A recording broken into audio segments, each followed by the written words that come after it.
Good morning. If you're watching this is World Geography, Unit 12, South, Southeast, and East Asia. Couple housekeeping things real quick. This week, all you will have is the notes to go with the unit, the test review, and the test. Notes and test review are already up. Test is tomorrow. Remember, next Friday is the SOL. I will send out an email for anyone who has to take it. I'm not quite sure what the plan is, like as far as times go, but I can at least tell you who has to take it. Monday we'll do Unit 13. You'll just have the notes for 13, and then we'll start review for the SOL, and then review for the final. You will have a map test week after next. I'm not quite sure how I'm going to do that yet, but just know that is coming. Also, no more news notes from here on out. Okay. With everything else, just felt it was too much. So no more news notes. I will still upload the news videos for you to watch. You don't have to, but just so you can stay up to date on what's going on. But that's all I got. Yep. Are you using a teleprompter?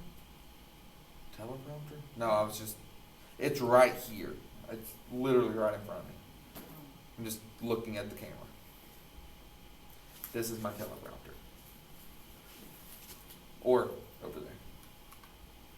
All right, major regions and cities.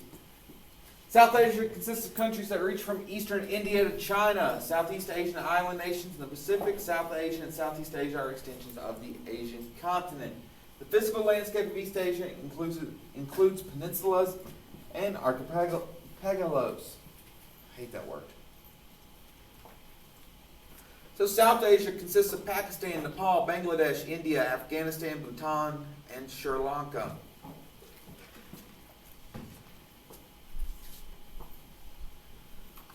Southeast Asia is the Philippines, Indonesia, Thailand, Cambodia, Myanmar, or Burma, same thing, same country. Vietnam, Singapore, Malaysia, Laos, and Brunei. East Asia is Mongolia, China, Japan, Taiwan, and North and South Korea.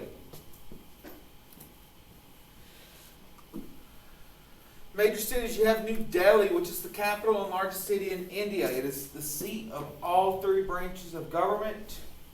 All three branches of the Indian government, and the foundation stone of New Delhi was laid by Emperor George V, or King George V of England, in 1911. This was back when India was still an English colony. Mumbai, India was formerly known as Bombay. It's the second largest city in India, home to 3 UNESCO World Heritage Sites. It's the financial, commercial, and entertainment capital of India. This is home to Bollywood and the Marathi, cinema industries. The most famous movie to come out of this that you all might know is Slumdog Millionaire.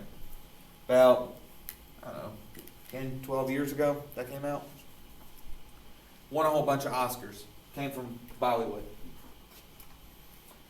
Bangkok, Thailand is the capital and most populous city of Thailand. It is home to 15.3% of the country's population.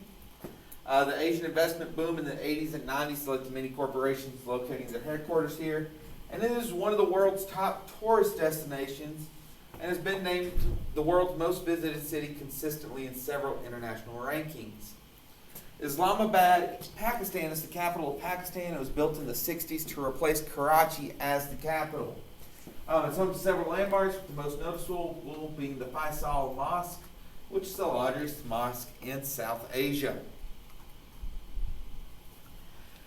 Manila, the Philippines, is capital of the Philippines and the most densely populated city in the world. It is the second most natural disaster-afflicted capital city in the world. The most natural disaster-afflicted capital city in the world is Tokyo. Okay, it's the most populous city in Japan, and the capital is Japan. The greater Tokyo area is the most populous metropolitan area in the world. It is an international center of research and development and the host city of the 2020 Summer Olympics, which are going to be hosted in 2021. Thanks, COVID. So, first time the Olympics have been postponed, not for a war. So, fun fact. Beijing, China is also known as Peking. It's the capital of China, most populous capital city in the world. It's the second largest Chinese city behind Shanghai. It hosted the 2008 Summer Olympics. That's the one where Michael Phelps won like 47 medals. I mean, that's a little bit of an exaggeration, but dude won a lot of medals. And also the 2022 Winter Olympics, which people are trying to get postponed, or not postponed, protested, and what's the word I'm looking for? Not banned. Boycotted. There we go. Boycotted. Due to issues with China that we'll talk about here in a little while. Shanghai is the most populous urban area in China and the most populous city in the world behind Tokyo and New Delhi. It was originally just a fishing village and then grew in importance during the 19th century. Hong Kong is a special administrative region of China. With these SARs, have a high degree of autonomy, but the Central People's Government, the government of China, is still able to write laws in secret for these regions that these regions don't know about until they're passed. This area was given back to China by the UK on New Year's Eve, 1999. And it is the location of protests against the communist government in China for most of 2019 and 2020. Even with the pandemic going on, there's still protests. And we'll talk more about those in a little while. Seoul, South Korea is the capital and largest metropolis of South Korea. It's home to the headquarters of 14 different Global 500 companies, including Samsung, LG, and Hyundai. Oh, gee. I thought that was American. No, I'm thinking that was Chinese. Physical characteristics in China. Or not China. Asia.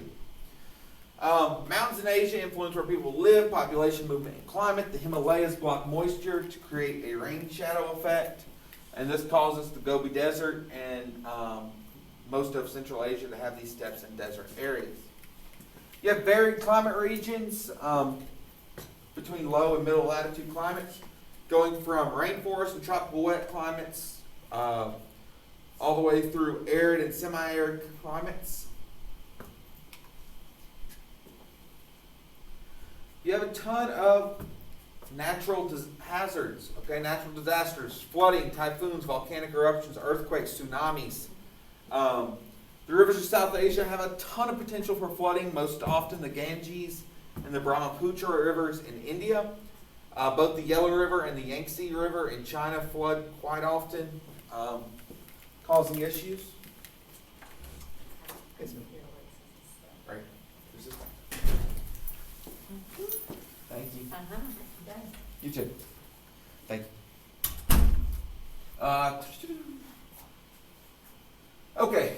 Yellow River also could be known as the Honghe. The Yangtze is the Changjiang. The Yellow River is nicknamed China's sorrow because the flooding is so often and kills so many people throughout history. East Asia, you have volcanic eruptions, earthquakes, tsunamis due to the Ring of Fire. East Asia also get hit very heavily by typhoons, which are just Pacific hurricanes. South and East Asia experience monsoons, which we talked about all the way back at the beginning of the semester, so I'm not going to go over monsoons again. With mountains, you have a few different ranges you need to know. The Himalayas are spread across 5 countries: Bhutan, China, India, Nepal, and Pakistan. Mount Everest is located here. It is the highest point on Earth at 29,029 feet. Why did they name it Everest? You think if it was Asian, it would have an Asian name? That is true. And it does have local names, but where we're in America, we usually go by the English names. Things have different names around the world. Yeah. It sounds so close to my dad's name. It makes me uncomfortable. Okay. The Western and Eastern Ghats are mountain ranges in India. The Western Ghats are along India's west coast. The Eastern are along India's east coast. Easy enough, right? The Hindu Kush Mountains stretch across Afghanistan, Pakistan, and Tajikistan. And then Mount Fuji is the highest mountain in Japan and an active volcano. We got a ton of bodies of water. The Arabian Sea is located in the northern Indian Ocean between India and the Arabian Peninsula. The Indian Ocean is south of Asia. The Bay of Bengal is the largest bay in the world. It's located right here between India and Thailand. Make sure you know that because there is a question on your test that literally looks exactly like that. Just instead of Bay of Bengal, there's a star and it says, "What is this?" Easy enough? Hey, there's an island in there that's completely banned from people. What? There's an island in the Bay of Bengal that nobody's allowed to go to. Is that the one with the natives that like? Yeah, and she now does people want like to. are changing their locations on Snapchat, like posting stuff, and it like pops up there. It's like I got the oogie boogie cheese balls or something. Okay, moving on. Ganges River, located in India and Bangladesh. Okay, sacred and worshipped by the goddess, worshipped as the goddess Ganga. In Hinduism, it's threatened by severe pollution. It's holy, so if you're Hindu, you have to go bathe in the river at some point. A lot of people get sick because the river's so polluted. So, the Indus River flows through China, India, and Pakistan. The Brahmaputra River flows through Tibet, India, and Bangladesh, up here at the top. The Mekong is a major trade route between western China and Southeast Asia, right through here. The Straits of Malacca are a narrow stretch of water which is only 580 miles in length between the Malay Peninsula and the Indonesian island of Sumatra. It's the main shipping channel between the Indian and Pacific Ocean, so it's one of the most important shipping lanes in the world. Pacific Ocean is east of Asia. The Sea of Japan and the East Seas between Japan, the Korean Peninsula, and the Russian mainland. The name here could be argued. Korea wants it known as the East Sea. Japan calls it the Sea of Japan. So there's a lot of issues between the two of them just naming this sea. The Yangtze River is the longest river in Asia and flows through China to the East China Sea, right here. The Yellow River is the second longest river in China. Its basins where the ancient Chinese civilization began. And then you have the South China Sea, which is a whole nother mess. The South China Sea is located between China, Taiwan, Indochina, the Philippines, Indonesia. They all fight over it. Okay? It's a third of the world's maritime shipping passes through it. Over $3 trillion in trade a year. There's also huge oil and natural gas reserves believed to lie beneath its seabed. There's international incidents with South China Sea all the time. You have abundant arable land. Loess is fertile soil that flows into the Yellow River. It's why the Yellow River is called the Yellow River, because the river changes color due to this soil. The Plateau of Tibet is located above India in southwestern China. The Gobi Desert is across China and Mongolia. You have varied economies in the region, ranging from subsistence and commercial agriculture to high-tech industrial manufacturing. Huge standards of living, or huge range in standards of living. Some countries are very poor and developing. Some are very developed and with a strong infrastructure. Industrialized countries tend to have economies based on commercial farming and high-tech industry. Developing tend to have economies based on subsistence farming.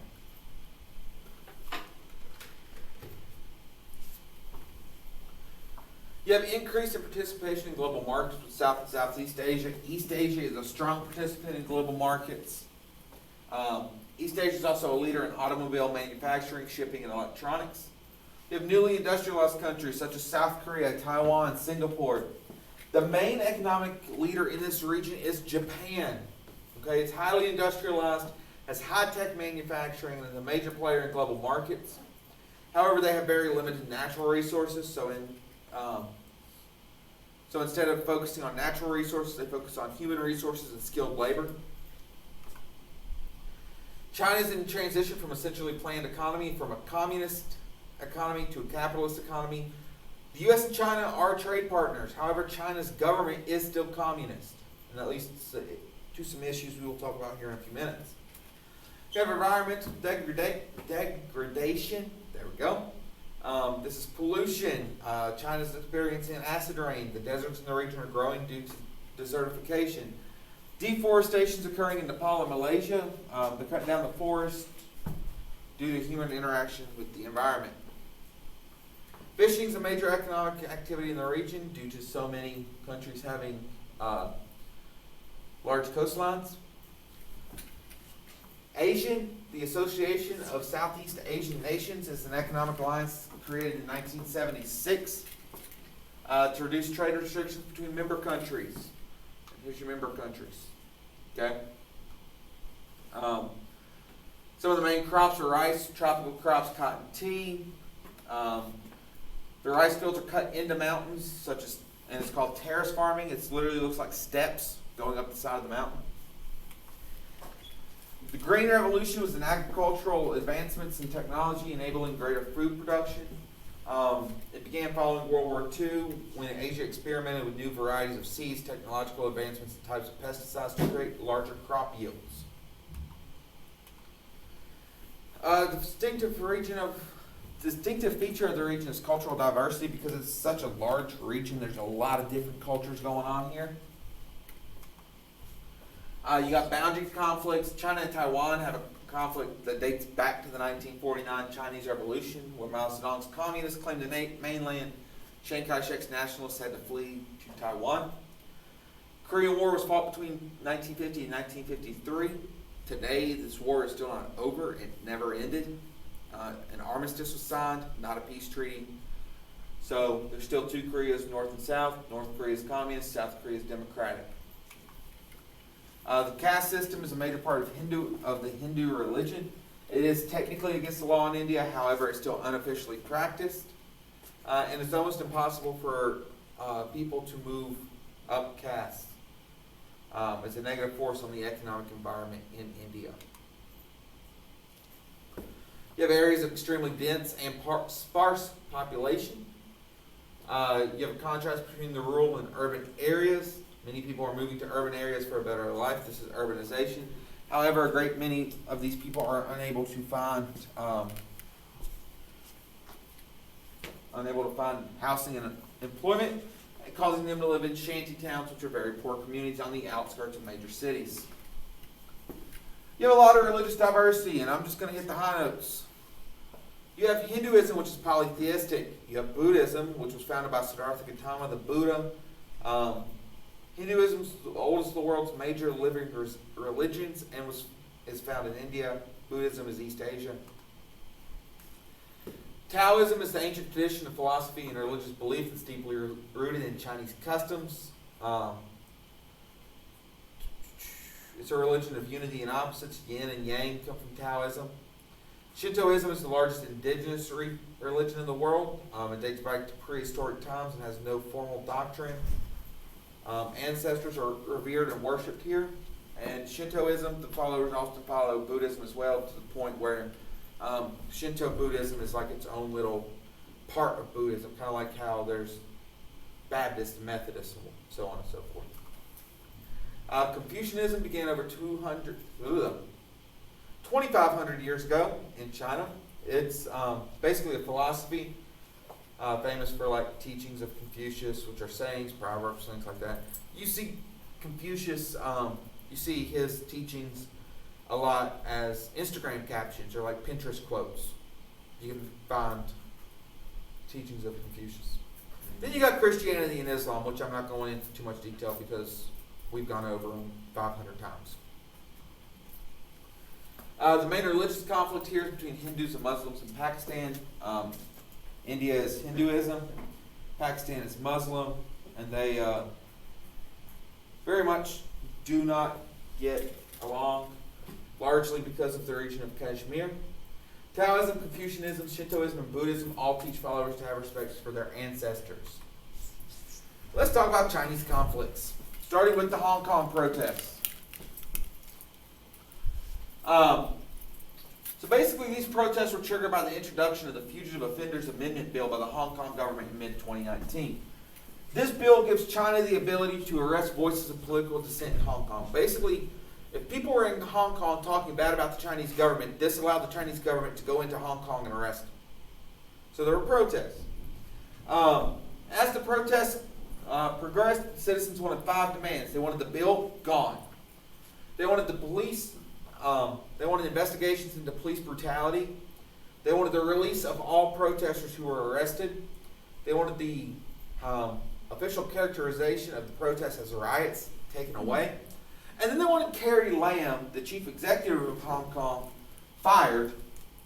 And they wanted everyone in Hong Kong to have the ability to vote. These protests led to the Chinese government passing another national security bill for Hong Kong in May 2020, which is seen as by many as a threat to the political freedoms and civil liberties promised to Hong Kong. When Hong Kong was given back to China by the British, they agreed to the Hong Kong Basic Law, which basically said Hong Kong can do their own thing. The people have more freedom and more rights in Hong Kong than the rest of China. With this national security bill, those are taken away. So this law also banned anyone from shouting or displaying the slogan, "Liberate Hong Kong, the revolution of our time." Okay? Basically, if you supported the protest, you could get arrested like that now. I'm not too happy right now. These protests are still ongoing today. The Chinese government's trying to crack down on them because communists don't like people to have the right to vote or political freedoms in general. So this is seen as a major threat to the power of the Chinese government. In November of 2019, the U.S. passed the Hong Kong Human Rights and Democracy Act. We supported the protest movement. China was not happy about that. Here's just some of the pictures. You got the protests. You have them going against the police down there. Just various things. They took over the main office of the Hong Kong legislature at one point and put up pictures of protesters who have been killed and arrested. With Tibet. Tibet was incorporated in China in 1959 after the 14th Dalai Lama's government had to flee to India. Okay? Once in India, the Dalai Lama established the Central Tibet Administration, which is a government in exile of Tibet.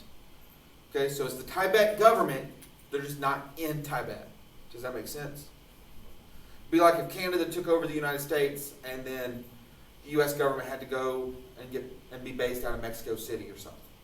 Or when World War II, France got taken over. Right, or when France got taken over by the Nazis and the French government operated out of London. Exactly, very good. The Central Tibet Administration considers the Chinese control of Tibet an illegitimate military occupation. The Dalai Lama today is still in exile in India, and from there he's trying to, he's still the most important spiritual leader of Tibet.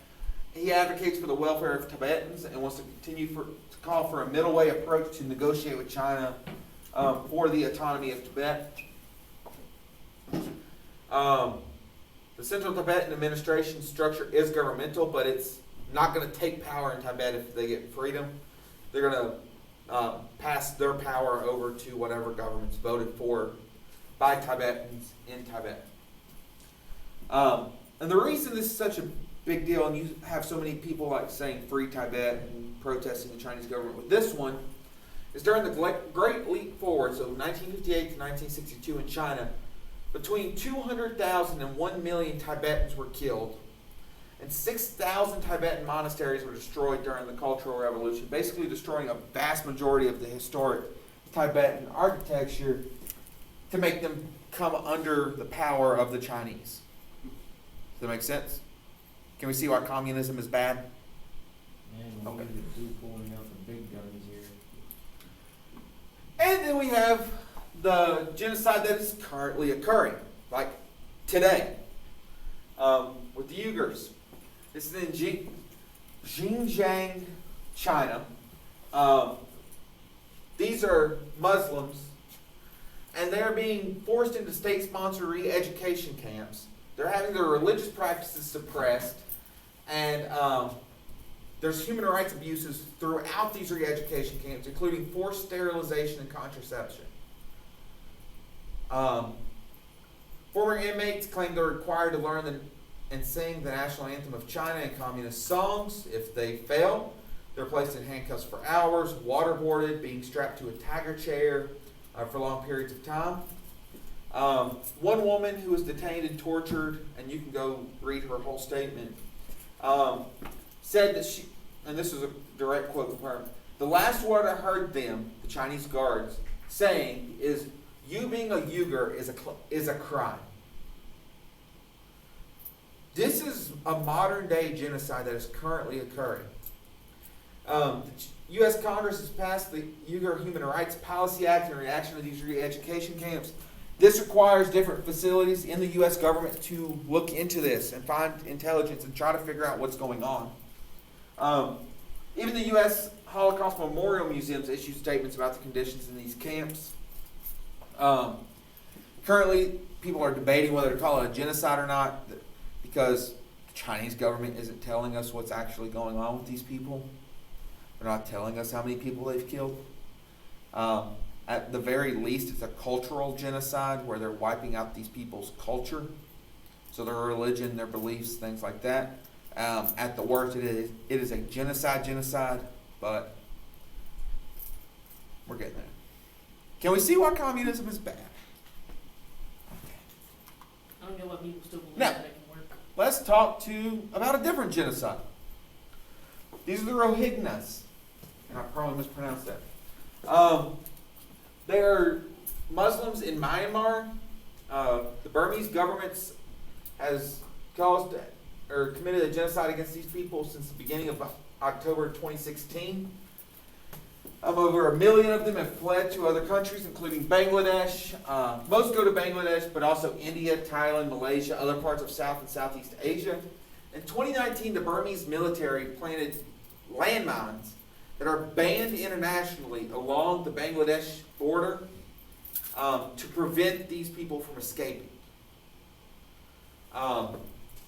Burmese soldiers gunned down civilians fleeing south. They were targeted by aerial attacks. Some have described the Rohingya as trapped in a genocide zone. Since 2016, at least 25,000 people have been killed, but that number could also be much, much higher. Cultural heritage, you have silks. Batik is a technique of wax-resistant dyeing applied to whole cloth or cloth made using this technique. Jewels, you have wood and ivory carvings. You have ideograms and unique alphabets. That's like the Chinese, Japanese alphabets, Korean. Those are called ideograms. Cultural landscape, you got the Taj Mahal, which is a mausoleum on the southern bank of the river Yamuna in Agra in India. You have Angkor Wat, which is the largest religious monument in the world by land area. It was a Hindu temple, then became a Buddhist temple. Today it's described as a Hindu-Buddhist temple. You got the Great Wall of China, which I'm not going to go into. Everybody knows the Great Wall of China, right? It was built to keep out foreign invaders. It's got over 13,000 miles of fortifications. You have floating markets where goods are sold from boats. This is mainly Southeast Asia. You have mosques and minarets. You have pagodas, which are temples or sacred buildings built pyramid-like tower. You have temples and shrines, terraced rice fields, and then stupas, which are dome-shaped structures as Buddhist shrines. Any questions on South, Southeast, and East Asia? All right, like I said at the beginning, you have notes test review for this unit. Test will go live tomorrow, and you need to get any missing work you have to be done. Okay? If you guys have any questions, you can shoot me an email, leave a comment under the video.